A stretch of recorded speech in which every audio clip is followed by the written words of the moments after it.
Well, first of all, what kind of mythical powers does a Sun Devil have? We got to consider that. Now, Terrell, run the road again! Hey guys! Hey! I'm having a press conference, okay? Their fat little girlfriends have some obvious advantages.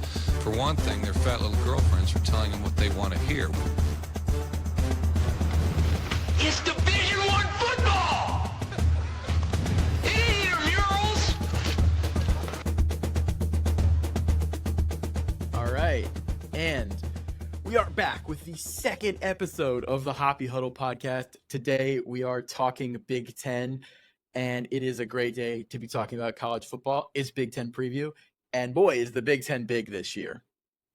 Yeah, 18 teams all of a sudden. I mean, how much bigger can it get? Yeah, I don't know. UVA join soon. So yeah, I'm not sure that's going to happen. You know, at some point you'd think they'd start to change the number from 10. Yeah, who knows if they ever will. Probably never. No, it's going to be. It's definitely. Why? I mean, you've seen the commercial now going from coast to coast.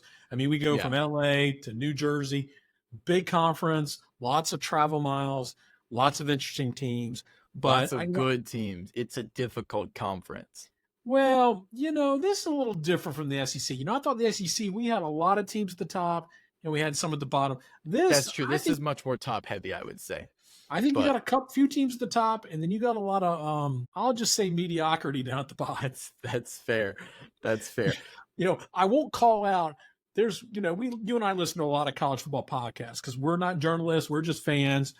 We love listening to these things. There was one podcast, and I'm not going to mention their name, and I listened to their Big Ten previews, and I swear they had everybody in the Big Ten going 8-4 or better. And I'm going, first of all, that can't happen. Second of all these teams are not that good. Trust me. I've seen Northwestern play on TV. They're not that good. Yeah. Although they did go 8-4 last year, but never mind that. I mean, good for them. It was good for them. Good year. But a lot of teams, Big Ten West, are going to wake up and realize, the grass is not necessarily greener on the other side. The checks might be greener, but the grass isn't. Yeah. So there's going to be a lot of losses to go around for some Big Ten West teams that were used to just coasting through an easy division and then taking a loss to Ohio State or Michigan. So it's going to be an interesting year for sure. Yeah, but it gives us, like we said the other day in the SEC, we get, with the new additions of Oregon, Washington, USC, UCLA, we get some really cool games. You get USC and Michigan. You're going to get some really good matchups. Oregon, Ohio State, I think, is one of the games of the year that everybody's looking forward to in October. Huge game. Yes. So, I mean, I think there's going to be some great matchups.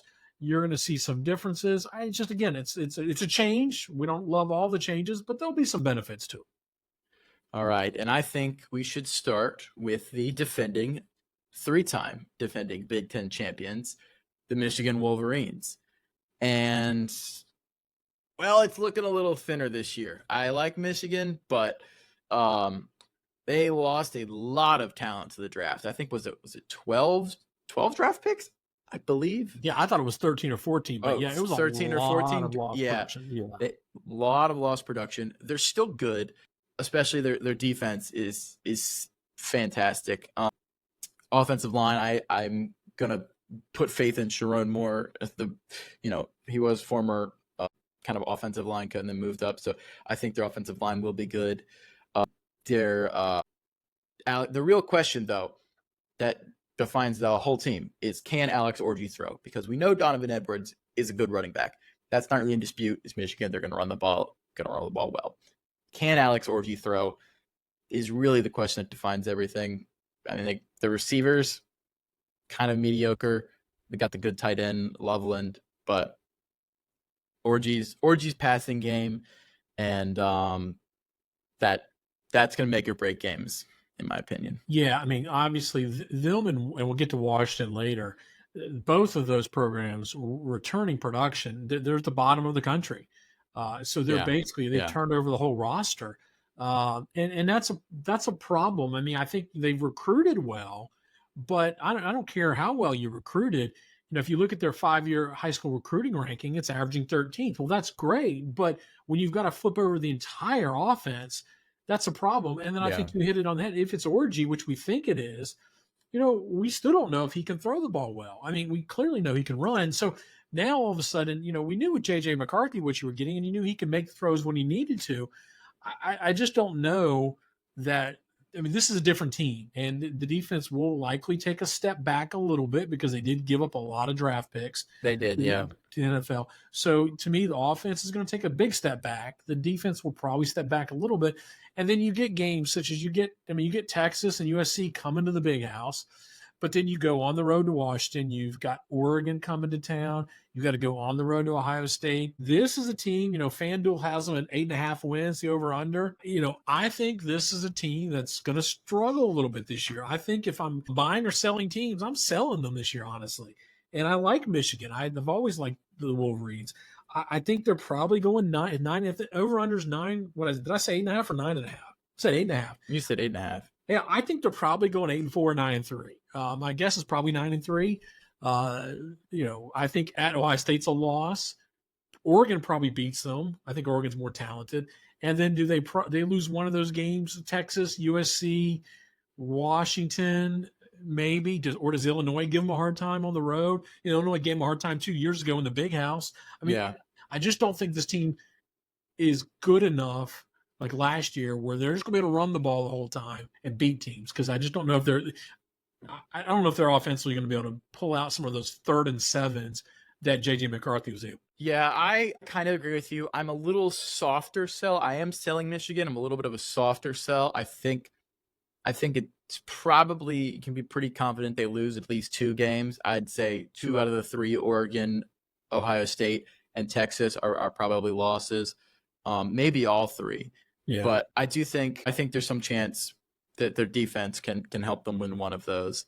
And with USC, we'll get to them later, but I think Michigan matches up well with them with their playing style. So I think this is probably a 10-2 team, maybe 9-3. I would say if I were to set the line myself, I would put it at 9.5 or 9.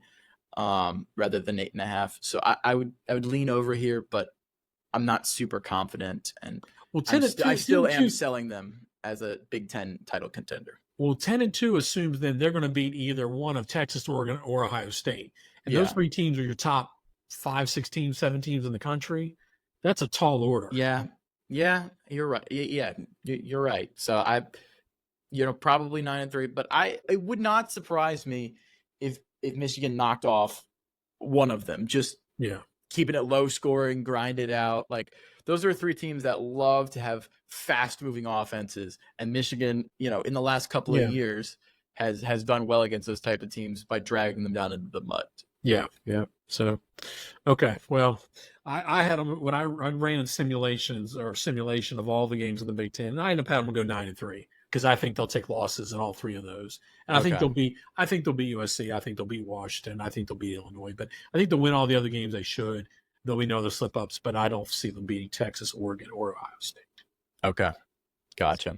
And that we'll get to the playoff. I think we were talking earlier the playoff line. I think we're going to talk about playoffs in a week and a half. But 9-3 may not get them to the playoffs. I don't think it will in my scenarios, but it'll be close. Probably not. All right. Now, do you want to move on to the big team looming over the conference?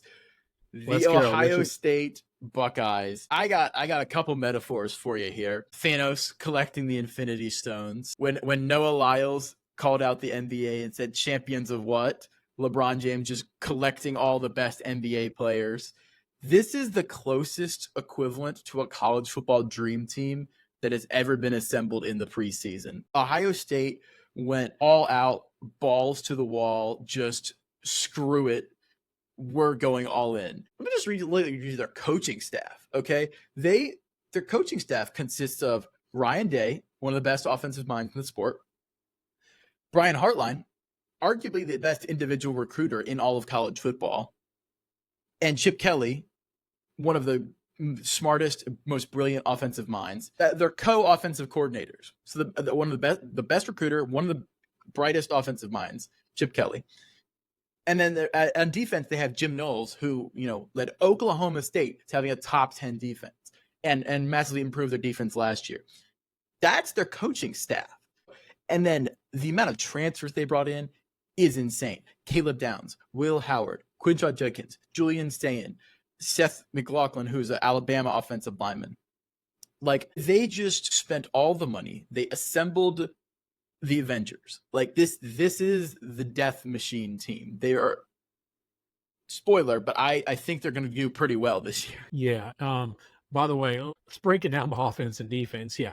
On offense, they're fully loaded. Best quarterback room in the country. I mean, if Will Howard doesn't do the job, they've got other quarterbacks behind them, including two of the best freshmen in the country. So quarterback room. I forgot about Aaron Noland. Yeah.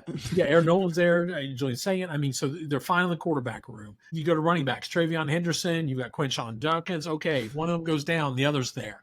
Those are two top 5 running backs in the country. Yeah. Wide receiver room, fully loaded with Ibuka. Oh, and let's add Jeremiah Smith, one of the best players in the country. And don't forget 5-star Brandon Ennis as well. Yeah. So I mean, you are fully loaded offensively. There's no, and that was an offense that again, when you adjusted per play, a great offense last year, especially on the passing side. So, and then you bring in Chip Kelly to run it, who Ryan Day trusts completely. We should have no problems offensively scoring. Then you get to the defense side. They return 8 starters. They bring in Caleb Downs. And this was a defense that already was the number 2 scoring defense in the country, number 1 on points per play, number 1 passing defense in the country. When you adjust it overall for per play, they were number 3 on passing and number 2 overall. I mean, they basically said, this is what I wish Dabo would do, is you keep all the people. Like, Ryan Day kept all those people that he wanted, and he just sprinkled in Caleb Downs. He just sprinkled in Quinshon Judkins. Yeah. He just added a couple of key transfer portal people. Dabo needs to do this, but they just brought in a couple of key people to add to this team. This team is loaded. There's no doubt in my mind that they are the favorite, with all due respect to Oregon. And I know they have to go out to Oregon. This is basically a 2-game season on there. I'll say a 3-game season. They play 3 tough games at Oregon, at Penn State, and Michigan at home. I think they're going to beat Michigan at home. And are they going to be able to beat Penn State on the road? I think the answer to that is yes. And can they beat at Oregon? Oregon's a tough place to play. I still think they're going to be better than Oregon. Even if they lose that, they're going to go 11-1. They'll still be a playoff team. Yeah. My guess is they're probably going to beat Oregon. I have more faith in this team than I do Oregon's. But this, to me, this is an all-in year for Ryan Day. If they don't win, if they don't win this year, then I think he enters 25 in the hot seat. Yeah, it's kind of no excuse. This is the greatest preseason roster ever assembled, and I'm not being exaggerating here. Like, the greatest preseason roster, before the season, what we know about players that's ever been made. And people Jeremiah Smith is a good wide receiver. He's not just a good wide receiver. He's the highest rated wide receiver recruit since Julio Jones. Yeah. He sprints like a slot receiver and jumps like old Justin Ross. Their defensive ends, JT Tuimoloau and Jack Sawyer, both of which probably, could have gone into the NFL in the 2nd or 3rd round. They came back for their senior year. They're the monsters on the defensive line. The only possible thing about their roster you could question is maybe their offensive line is a little questionable. It's still good, but it's not all-American level, almost the entire rest of their team. Yeah, so they should be playing in the Big 12 championship. They should be a playoff team. They should be right there with Georgia in the national championship contenders. There's really nothing. I mean, even if they get a key injury in some of these spots, they have enough depth, I believe, to continue on for the year. So to me, this is easy, the cream of the crop in the conference, with Oregon right behind them. And we'll get to Oregon, I'm sure, in a minute. Yeah, unless something goes drastically wrong, they should probably be minimum 10-2 this year. The would not Ole surprise me if Miss they and went undefeated. Miami kind of pushed all their chips to the table this year, and we talked about Ole Yeah. Miss in the last pod, and we'll talk about Miami. I think on our pod on the ACC next, either Sunday or Monday night. So Yeah, but the difference between Ohio State and Ole Miss and Miami is Ole Miss and Miami are not perennial title contenders. They push all their chips in here to compete for the title.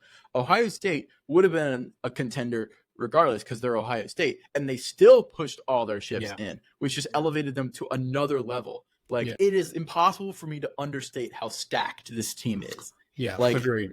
it's insane.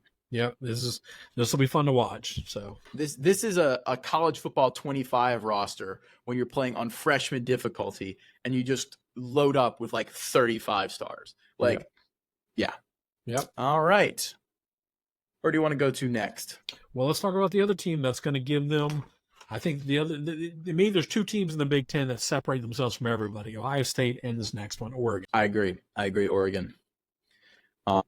So yeah, Oregon, they similar-ish situation. They brought in a bunch of transfers. They're pretty stacked, but they're just not as stacked as Ohio State. Like that, Oregon has a solid blue chip ratio. They recruit like one of the big boys. They are one of the big boys. They just haven't broken through to a title yet. They will get there one of these years. I'm just not sure it's this year. It could be if Dylan Gabriel turns out right. They got a good QB room. Dante Moore is a highly talented backup. Good running backs. Tez Johnson, the slot receiver, is back. Their defensive line is very good. Oregon's recruited the D-line good for a while now. They are loaded just like Ohio State, but not quite to that level. I would say for Oregon, it's important to beat Washington because Dan Lanning has yet to accomplish that. But Oregon should be, I think, pretty decently favored in that game. The Ohio State game is the huge game. That's week 7. October 12th, the week everyone's penciling in for 6. Yeah. So that is the big game. That may be the biggest game of the season in the whole country. And, that's the game. And then they get Michigan later, which should be enough game. The 3 big games are Michigan, Ohio State, and Washington. They dodge Penn State, but I think Oregon's more talented than Penn State. So, yeah, I think it'll be really interesting to see how Dylan Gabriel has been a very good college quarterback. Does he do something similar to Bo Nix where he really elevates his pro stock and kind of gets drafted? Like Bo was basically non-draftable and then went to Oregon and then he got drafted. So we'll see if Dylan Gabriel can make a similar leap. What are you thoughts on Oregon? Yeah, I mean, this is another roster fully loaded in transfer portal. I mean, I don't think you mentioned Evan Stewart from Texas A&M. Oh yeah, I forgot about Evan Stewart. Yeah. So they are fully loaded, great offense. I mean, there's no reason they're over under. FanDuel's 10.5 wins. You're looking at, like you said, really 2 games. I think of Ohio State at Michigan. I'm not even sure at Wisconsin or Washington games are going to be as difficult this year as they might have been in previous years. But to me, it all boils down to the quarterback play. It's Dylan Gabriel. I look at it and I think 10.5 wins, the over under. I think they get to 11-1 and lose to Ohio State. I think 11-1 gets them into the playoff. It gets them in a rematch probably in the Big Ten championship against Ohio State. But I just don't see Dylan Gabriel. This may surprise me. He'll put up some numbers, but I don't see him doing the same thing Nix does. I feel like it's a step down, a slight step down. Okay. And to me, if this team had Bo Nix, I think they would be right there with Ohio State. And it's kind of funny to say that, but I mean, Dylan Gabriel's had some injury problems in the past. Now Dante Moore would be there, so we don't know what we're going to get with Dante Moore if he steps in. I just don't know that I don't know that I'm ready to just anoint this team as a 100% national contender 1A with Dylan Gabriel. I could be wrong. Maybe. We'll see. That's just my thoughts. Yeah, I don't know. I think Dylan Gabriel doesn't have to be like I don't think he has to be Nick. I think he has to be JJ McCarthy of last year. I think Oregon's built like that. I think Oregon is built. They're built similar, I would say, to like last year's Michigan team. A little worse on defense and better at receiver. but they've got fantastic running backs, and if Gabriel can just be a distributor who can make the right call in clutch moments, I think that can be enough. Well, and if he can, there's enough talent there around there. All the key at the running back and wide receiver, there's talent there at those positions. So, okay. Again, I think they're probably playing in the Big Ten. Those two teams, Ohio State and Oregon, are clearly the best. I don't think anybody's beaten the conference other than those two beating each other up. Yeah, I agree. So now we take a step down and go to your favorite team, the Penn State Nittany Lions. And Penn State is yet again in the conundrum where they are talented, but not really talented. And they're better than the rest of the Big Ten, but they're worse than the big boys. And I feel like Penn State has been stuck in this quagmire for like 8 years. And they'll probably finish ranked like 13th to 9th, where they always finish. Good, but not great. And really, I mean, they dodge Michigan, which is nice. But, I mean, they got to play at USC and Ohio State. That's 2 losses right there, probably. I think they could be competitive with USC, but, we'll see. Like I said, they do have kind of an easier schedule because they're missing Michigan, but I think they're still going to come up short of really competing for the Big Ten. Yeah, they missed Michigan, and they also missed Oregon this year. Yeah, they missed Oregon as well. So I guess there's a scenario where they have one loss to Ohio State and they can win out and then get into the Big Ten title game, just from the way scheduling works. But I don't know exactly how the tiebreakers work in the new Big Ten. That's interesting. I hadn't really thought of that, but I just think I think maybe Washington gets them. I don't know. I'm not super high on Penn State, mostly because I haven't seen it from Drew Aller. He's mediocre been so far. Now, he didn't have great receivers last year, but he's mediocre, and it's just, I don't know. They got 2 new they do have Tom Allen from Indiana, defensive coordinator. And he's changing it up a little bit on the defensive side. He's moving more of they're going to more of a 2 linebacker, 5 DB kind of approach. I guess they call it like a line position or something like that. I don't know. It's a little different, but I don't know. I think it'll probably be okay. You said wide receiver. They struggled last year, and 5 of them transferred out. Yeah, that's not a. Oh wait, really? Yeah, five receivers transferred out. I mean, that's not a good sign. Yeah, I mean, Keandre Lambert-Smith went to Auburn. I mean, they did get one of Ohio State. They got Julian Fleming from Ohio State, but oh yeah, they did. Yeah, I mean, again, I don't know. I'm with you. I mean, Drew Aller's, got to show a little bit more, but we'll see. I mean, I don't think he's terrible, but I also don't think he wasn't super efficient in the big games last year. That's where he was pretty good against UMass and Delaware and the teams they can beat up on. But if you look at Ohio State, Michigan, and Ole Miss last year, he barely completed over 50% of his passes, which is what you don't want to see. Now, your old high school classmate Tyler Warren is getting some love preseason from a lot of places as a tight end. Yeah, I really think Tyler Warren is probably the best receiving weapon besides Julian Fleming that Penn State has, and he was certainly their best target last year. Go Tyler, man. Hopefully. That's good for him, man. Tyler Warren, Atlee High School alum. There you go. So, here's the thing on Penn State is I as much as I always give them a hard time because they can't beat Ohio State and Michigan, and they probably are the benefactor of this new scheduling because they don't have to play Michigan, and they don't play Oregon, and they get a lot of the teams that they don't mind playing, like Purdue and Maryland and Minnesota, all those old Big Ten West teams. So I think the schedule is very favorable for them this year. I think they can go 11-1 and be maybe looking at a playoff position. I think they go 11-1 really with not much effort because, I mean, West Virginia on the road could be scary the first game of the season if they're not ready. But that's true. Yeah, that is a rivalry. Yeah. Then other than that, maybe if they get past that, then the toughest game next is probably at USC. And we don't know what we're going to get with USC yet at that mid-October. And then, is Washington home? I don't think Washington's going to be lost so much. I'm not expecting a whole lot from them. I think this is the year 11-1 is likely. I think what FanDuel had them at. Did FanDuel have them? Answer my notes here. What did FanDuel have them at?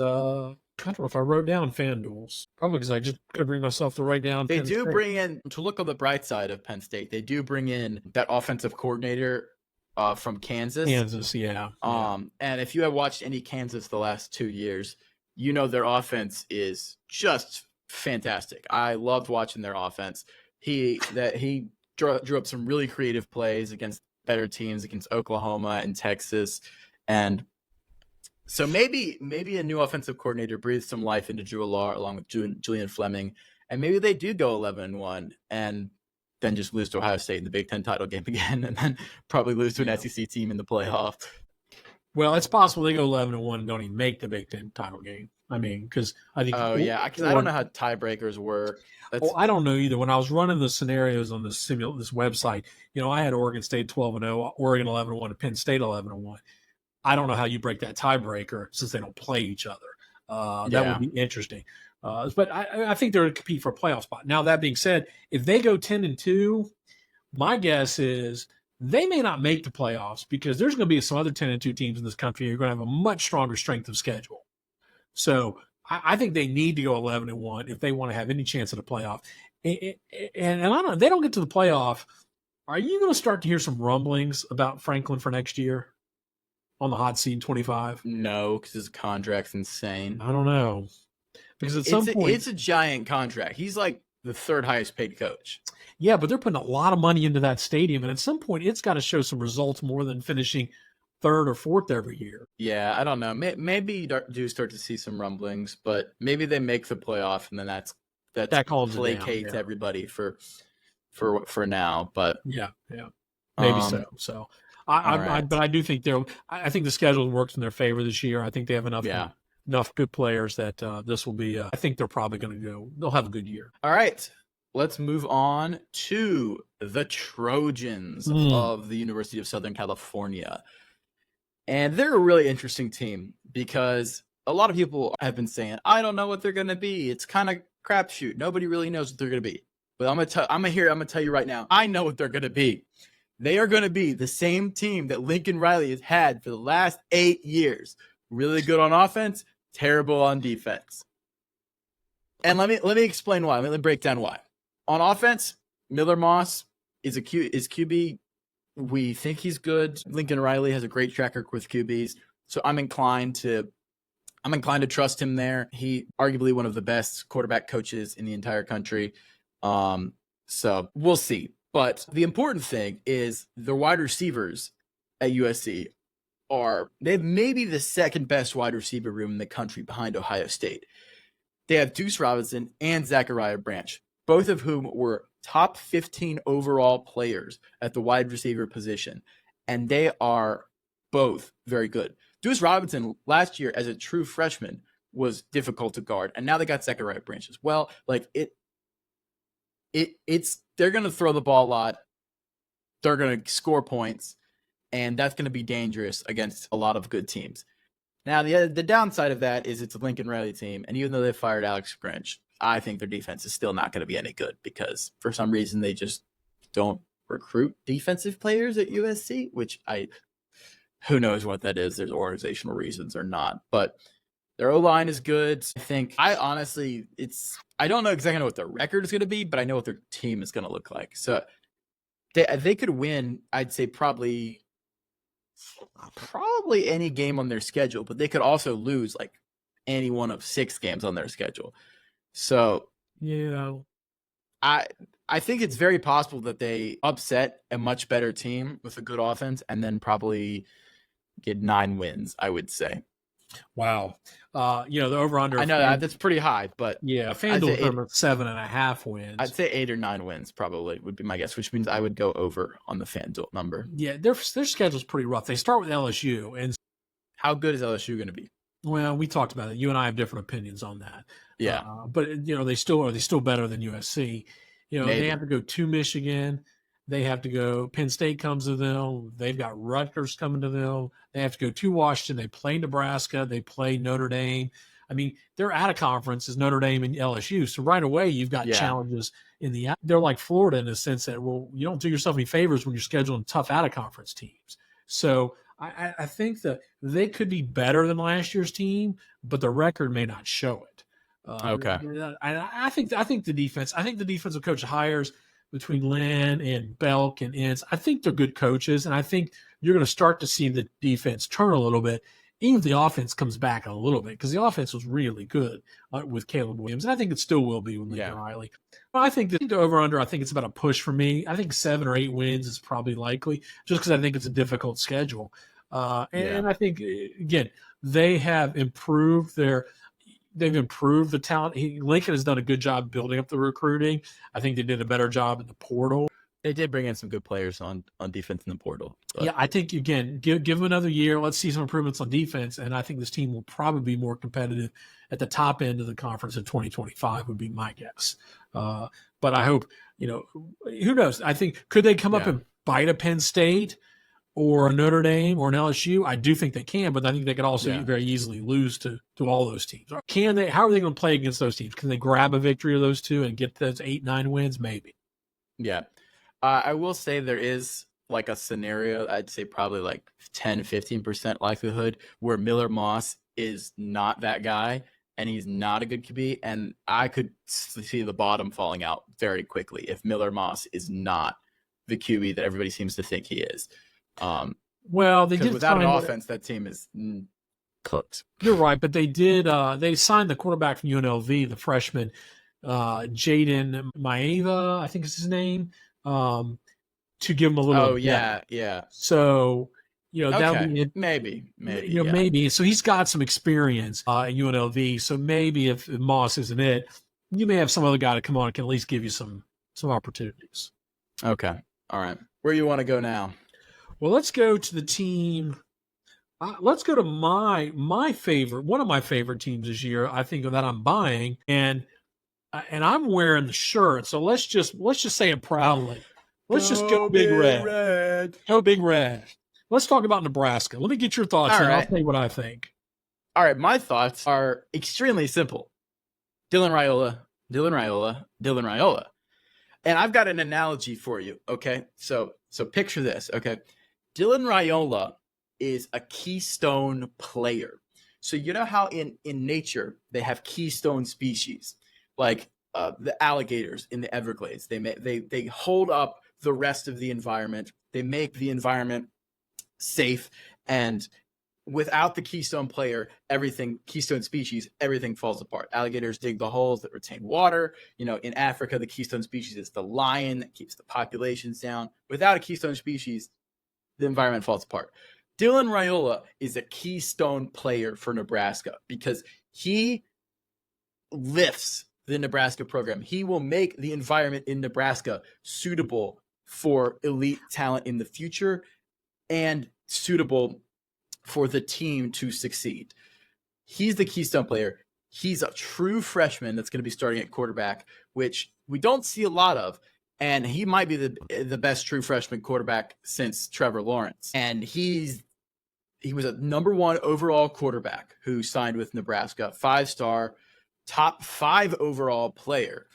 And he's day 1 freshman starter. Yeah, we're all pretty sure that he's really good. And they didn't have a quarterback last year. He solved their problem. Other than that, I mean, their defense is pretty good. And who knows about the rest of the team? It's they brought in a couple other good players. I'd say they probably win seven games, I think. But yeah, FanDuel has over under 7.5. Oh, the over under 7.5? Okay. All right, which is a big step up. I mean, obviously they're trying to get back to a bowl game, and this is year 2 with Matt Rule, and this is usually when teams start taking that next step. You look at the schedule. I know they've got a tough game they got to play Colorado, but that's in Lincoln. But that's winnable. And then they have a game against Rutgers, but there's a path. They could be 7-0 going into, October, 7-0 going into Ohio State at the end of October. So I agree there. You said this all hinges on Dylan Raiola playing well. Okay. If he doesn't, this won't go as well for this program, but I think they've done a good job building up the talent. The defense has been improving.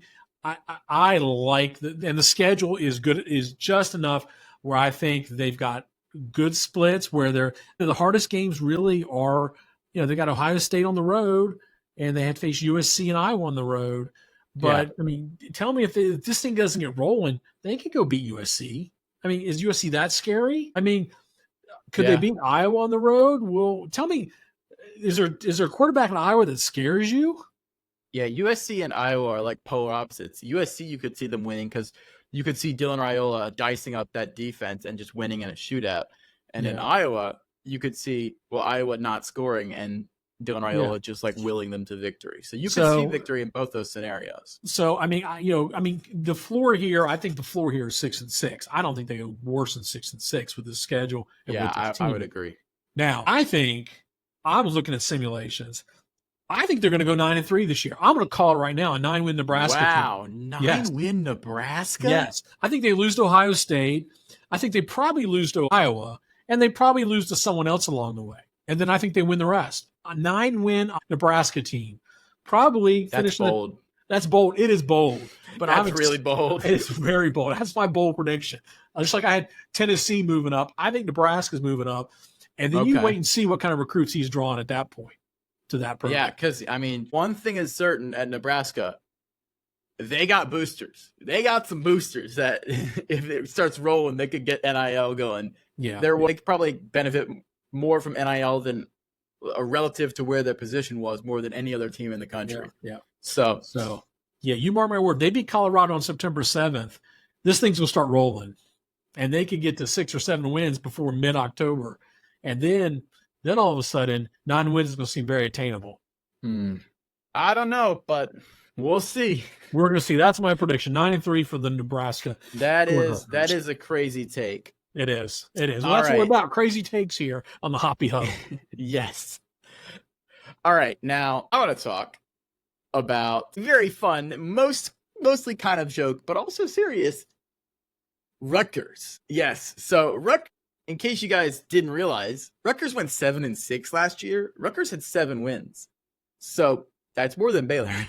They're not bad, which for Rutgers is like winning the national title.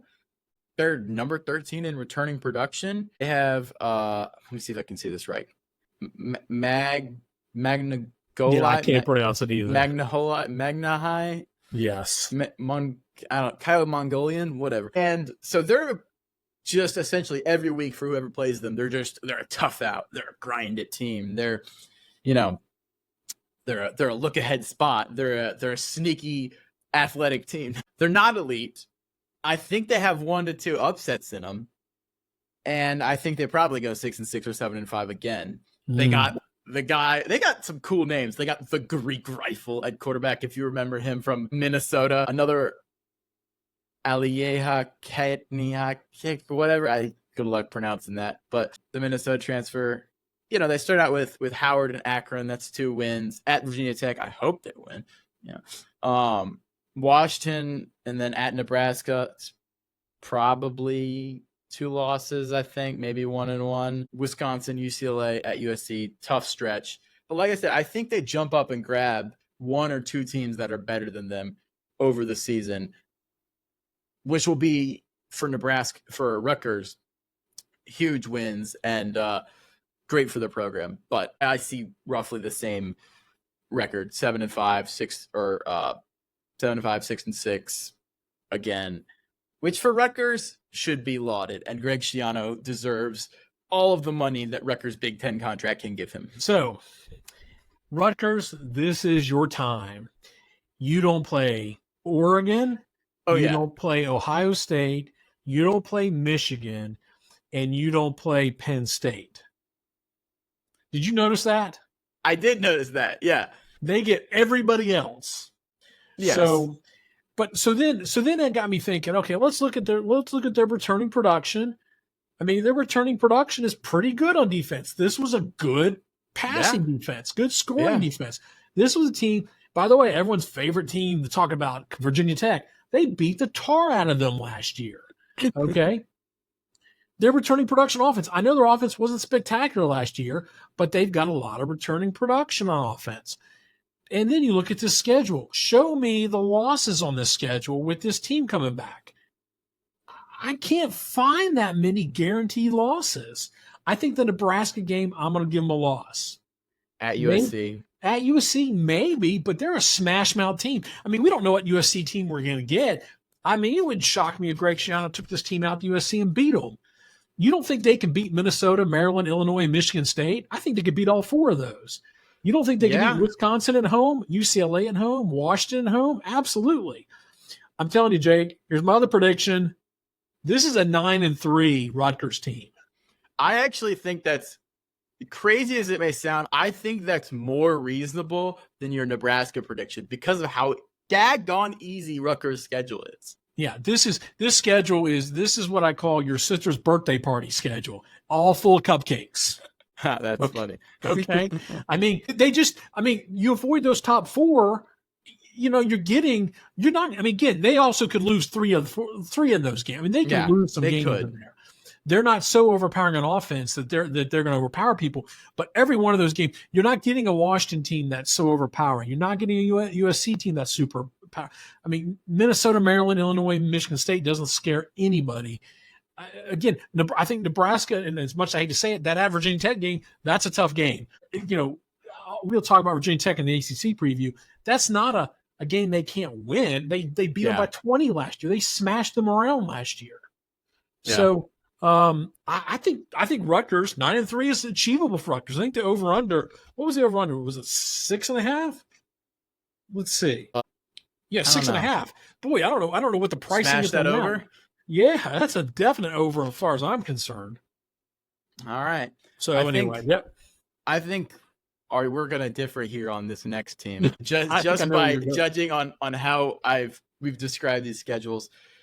Let's talk about Washington. I am a Jedd Fisch believer, and one thing about Jedd Fisch is he has not stuck around very long. You mean the future head coach of the University of Florida? Yes. So it's very possible that that's true, and because of that, he's very good at winning quickly. Okay, everywhere he goes, he flips it. Like, if not, like, he flipped Arizona in like 3 years, and they were horrible. So Washington is not as bad as Arizona was. I think he can flip them in year one, especially with the transfer portal. They got Will Rogers at QB, who was pretty good at Mississippi State. The problem is he was at Mississippi State, so you're kind of screwed there. Like, I think they're going to be okay. They've got Steve Belichick as their defensive coordinator, which is crazy to say. I don't know why he went to Washington, but it's kind of a random event. Steve Belichick, defensive coordinator of Washington. I don't think that they're anywhere near as going to be as good as last year. Obviously, different coach, a lot of players transferred out, but I am higher on Washington than a lot of other people preseason. You look at their schedule; they got like Weber State or whatever, Eastern Michigan, Wazoo, Northwestern. That's 4 wins right there, probably, right? Like, I don't know. I don't know about Washington State. Okay, well, and then you got at Rutgers is going to be a tough out, but I think honestly, the Washington and Rutgers are close. I don't think Rutgers is like better than Washington. Washington has better talent. Rutgers just is like a tough, scrappy team. Washington's talent acquisition the last 4 years averages 40th rank. I don't think they're that great. Yeah, okay. Maybe you're right. Michigan, that's a loss. At Iowa, who knows if Iowa is going to have a good offense. So, look, Iowa might win, but, is Will Rogers good enough to dice up Iowa's defense? Maybe. At Indiana, that's a win. USC, Penn State. I mean, it's a tough schedule for sure, but I think Washington is good enough to maybe knock off one of those big boys. I'd say maybe a big performance by Will Rogers. I like Jedd Fisch. I think he's a really good coach. And I think Jedd Fisch will want to perform in his contract year for the University of Florida. Yeah. Well, you and I are going to disagree. I think FanDuel has them with 6.5 wins, and I'm going to take it's going to be 6 or 7 as far as I'm concerned. Look at the schedule. The schedule's the problem, really. They play, as you said, they were dealt a ton. Rutgers, Michigan, Iowa, Penn State, Oregon, USC. They're getting, and then they get Washington State, which is not easy. It's a rivalry game, and Washington State is mad they're not in part of any conference, so they're going to want to take it out with them. They're getting a Northwestern team that's not terrible, but probably can win that game. It's just a harder schedule, I think. They lost the game. All the starters that came out for the championship game, they only have 2 starters back. This is a whole new team, and while Will Rogers does bring some experience, I mean, they have all the wide receivers are new. It is a brand new roster.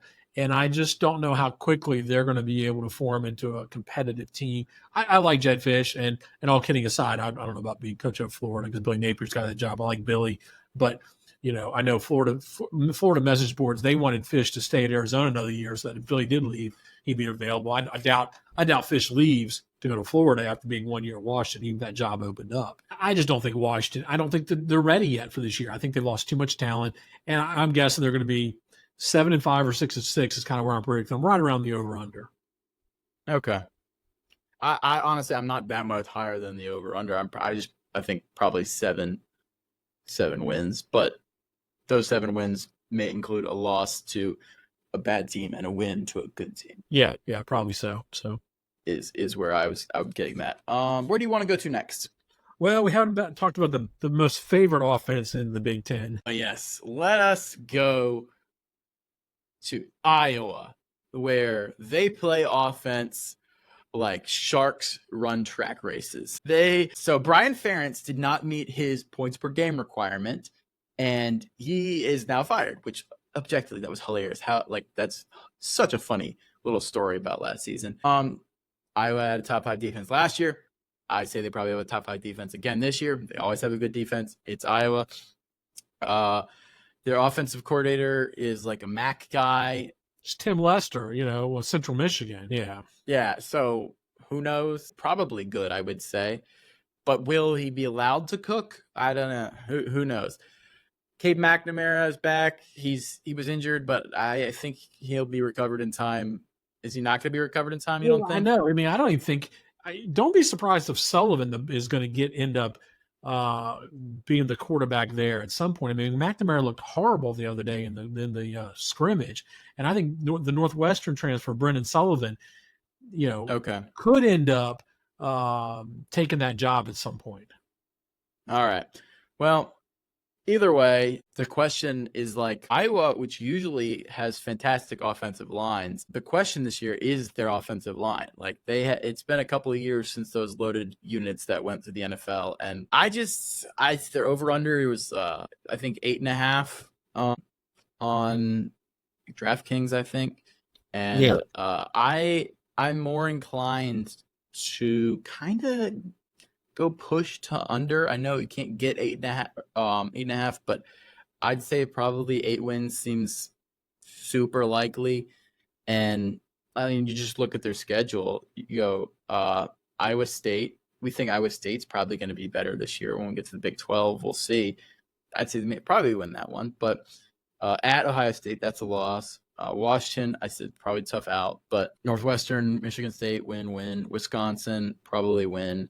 At UCLA, probably win. So, and then Nebraska. Actually, you know what? I'm changing my after just reading the schedule. I'm switching up. I kind of thought, because I looked at their roster and I wasn't super confident, but then now that I'm looking at their schedule, I'm like, yeah, you know what? They're probably 8.5. I could see them going 9 wins actually. Now, yep.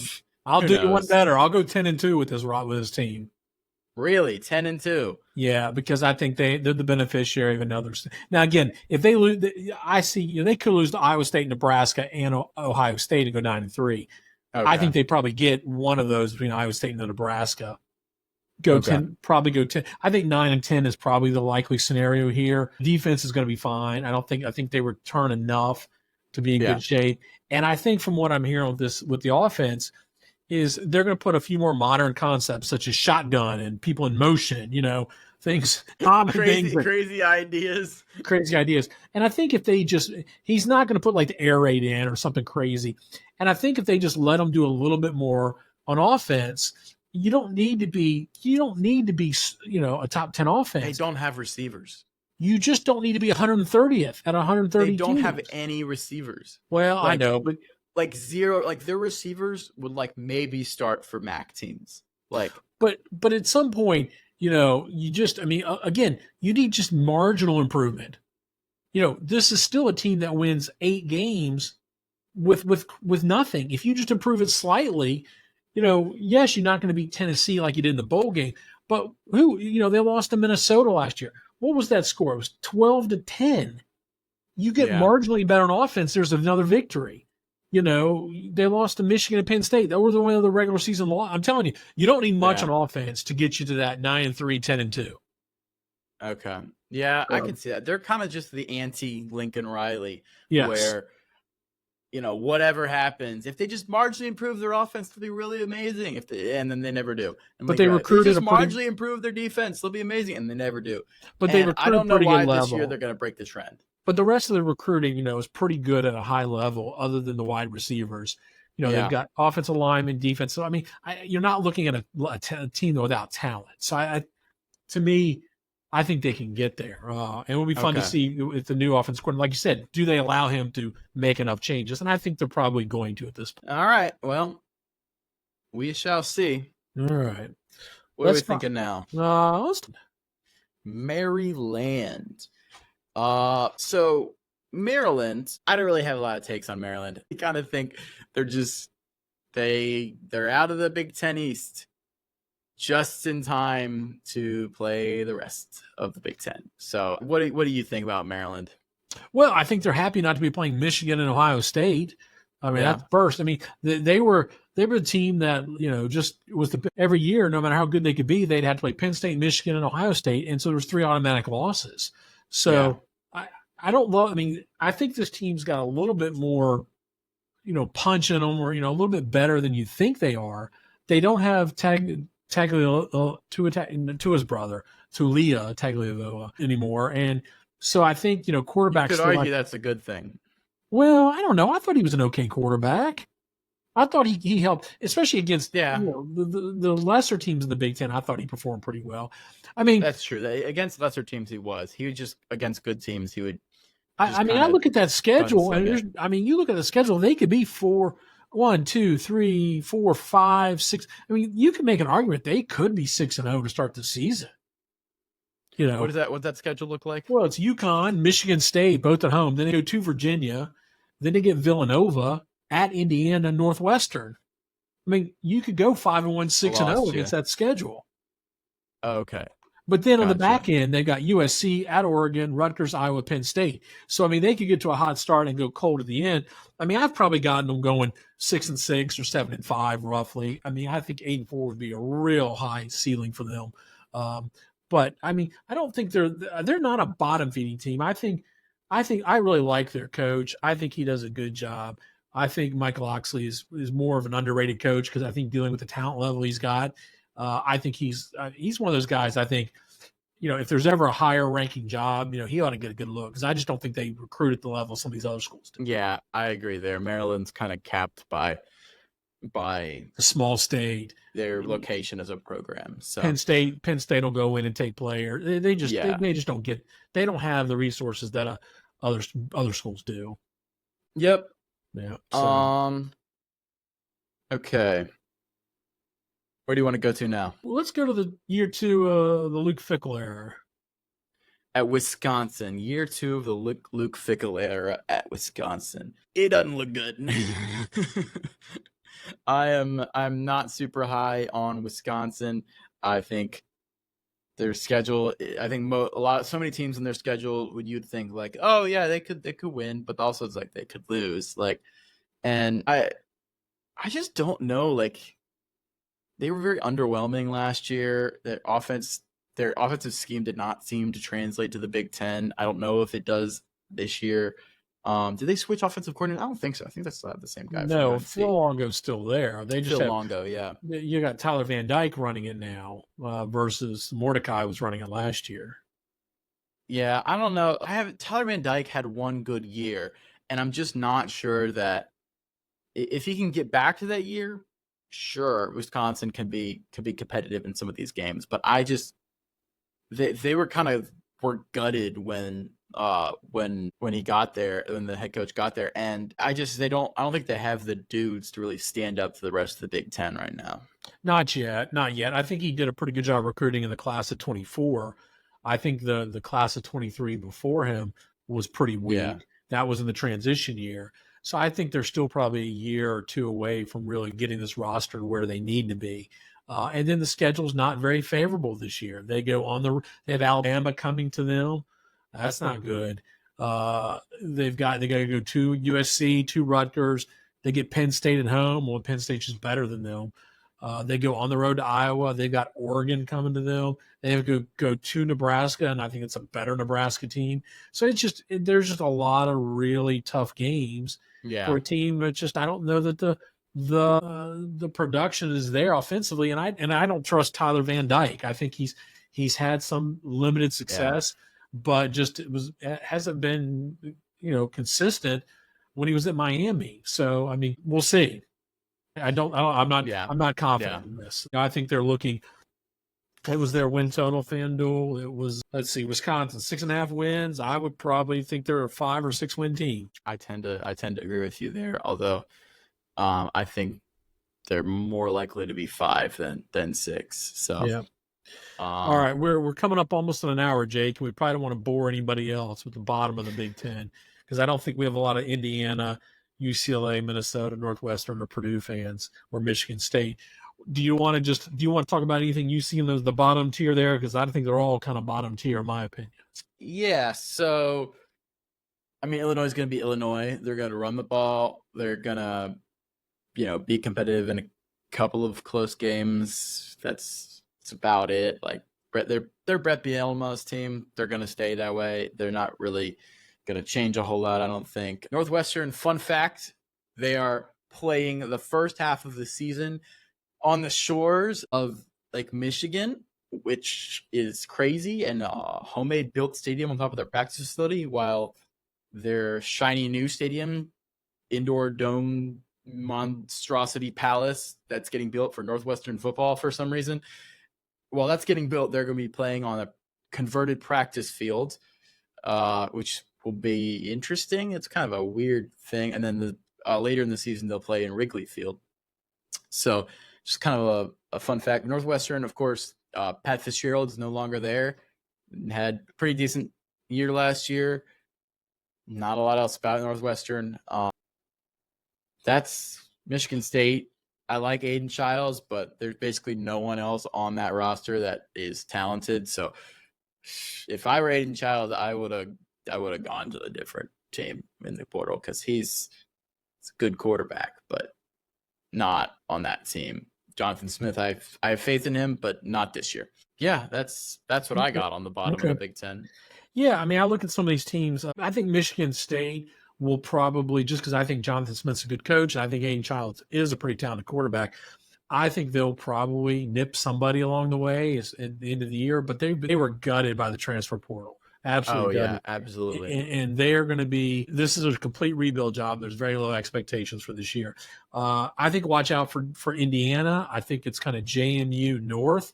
He took a lot of transfers from JMU. Yeah. He brought all the coordinators. And I think they'll play hard this year. I don't think the schedule's great for them, but I do think that I think you should see a little bit of uptick. I think they'll probably be – difficult for people. I think some people are talking, I hear people talking about Minnesota. I just don't have Minnesota graded that high. I think this is going to be another year, a down year for P.J. Fleck. And I think he's my coach on the hot seat in this conference, if there is one. I see them losing too many games to two teams that are just deeper and stronger. UCLA, Deshaun Foster, he was a player there. He's coached there. Again, with Chip Kelly leaving, I think he's got his hands full. I think I'm hopeful he'll do well there because I love to see when a former player comes back, and I like to see them do well. Yeah. I think it's kind of a rebuild there time for him. Although I think there's a lot of defensive players back for them, production wise. I just don't know if it's enough. They lost a lot offensively. We just don't know how good Deshaun Foster is as a coach. If he's a really good coach, there's a chance they could jump up and be better than we expect. But it's just kind of we just don't know. And again, I'm rooting for the guy. I think Northwestern will come back down to reality a little bit this year, and I think Purdue, another team that was just people pick them apart. This is Ryan Yeah. Walker's second year. I don't know what to make of him yet. They're probably picked to finish last would be my guess. Recruiting was okay in the class of 24, but I think there's still some ground to be made up, and the schedule's not very good for them. So, in my opinion, nothing at the bottom that I think is going to. I mean, obviously there'll always be an upset here or there, but no, most of those teams, all those teams I just mentioned, are going to be struggling to fight for bowl positions. Essentially. Yeah. But I have my champion of the conference is Ohio State. My coach of the year is Matt Rule at Nebraska. My player of the year, I am going to give it to Dylan Gabriel. I think he'll do enough at Oregon, even though I questioned him earlier. I think he'll do enough to get him to 11-1. And the only coach I really have on the hot seat is PJ Fleck. I think there's enough. Most of the coaches at the bottom of the league are 1 or 2 year guys. I don't think they'll fire it. Although if Brett Bielema stumbles to 4 wins, which I don't think is going to happen, I wouldn't be surprised to see some rumblings there. All right, we got a question in the chat. Okay. Boz is asking, what's the win prediction for Indiana? Signetti did great at JMU. Yeah, so, I mean, he basically brought JMU to Indiana. The 13 JMU transfers took, I think he took both coordinators with him, didn't he? He took both coordinators. Yeah. They've got the quarterback, Curtis Rourke.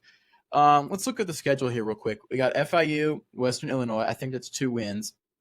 At UCLA, we just talked about how we don't know what UCLA is going to be. So I think that's a win. Is that that's a possible win for sure? Is that on the road or is that under?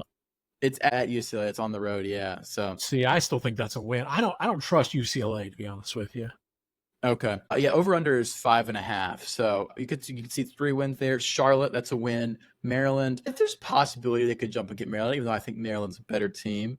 At Northwestern, definitely gettable. Nebraska, I'd say loss. Washington, I'd say loss. At Michigan State, gettable. Michigan loss. Ohio State loss. Purdue, gettable. I think Purdue is going to finish last, not Northwestern. Yes. So I'd say they can definitely get to 6, maybe 7 if they get lucky, and because everybody just clicks from JMU. So, Boz, I think probably I'd say 5, 6, 7 win range is where they're going to end up. I think they're going to go 6-6 and go bowling. Honestly, that could happen. I think he's got people who produced at the FBS level, those transfer players coming in, and I like him as a coach. I think he's thinking. I think if they can just if O'Rourke can produce as quarterback, again, there's so many of these teams we talk about. It's all based on, can you stay healthy and can your quarterback produce? I mean, that's the bottom line. So if he can stay healthy and if he can produce like we think he can, then I think you've got 6 wins in that schedule and for a first year head coach in Indiana, I think that's something to build off of. I mean, I would be encouraged by that. So yeah, I think 6-6 is very, very attainable for them. So I would say the only warning side there for Indiana would be, if any injuries happen, they are extremely not deep. They're very thin, and if there's some injuries, you could really see them start to get pounded. But yeah, it's again, I think this is a good coach, the right coach for the long term. It's just hard when you're turning over a roster and you're in year 1 because you're trying to build. The 24 recruiting class wasn't ranked very highly. So I think you've got to pay attention to like what he's going to do in the next year or 2 as far as high school recruiting, because you got to build some of that. Yeah. Good question. Thanks, Boz. Thanks for listening. All right. I see that. Okay. Thank you guys all so much for watching. Make sure to like and subscribe. Follow on Twitch, subscribe on YouTube. I have an Instagram account where we post clips, and we do live stream on YouTube and on Twitch as well. So thank you. Appreciate you so much for watching. We'll be back here on Monday night. Back here on Monday night with ACC preview breakdown. Yeah. We're going to break down Cal, Stanford, and SMU, the heart of the ACC. Oh yeah, makes a ton of sense. And we're going to be back every week, maybe twice a week during the season, to make picks and react. So just subscribe so you can stay with us. And thanks so much for watching. Are we all done, Jake? Yeah, no, it's stopping. It's just okay.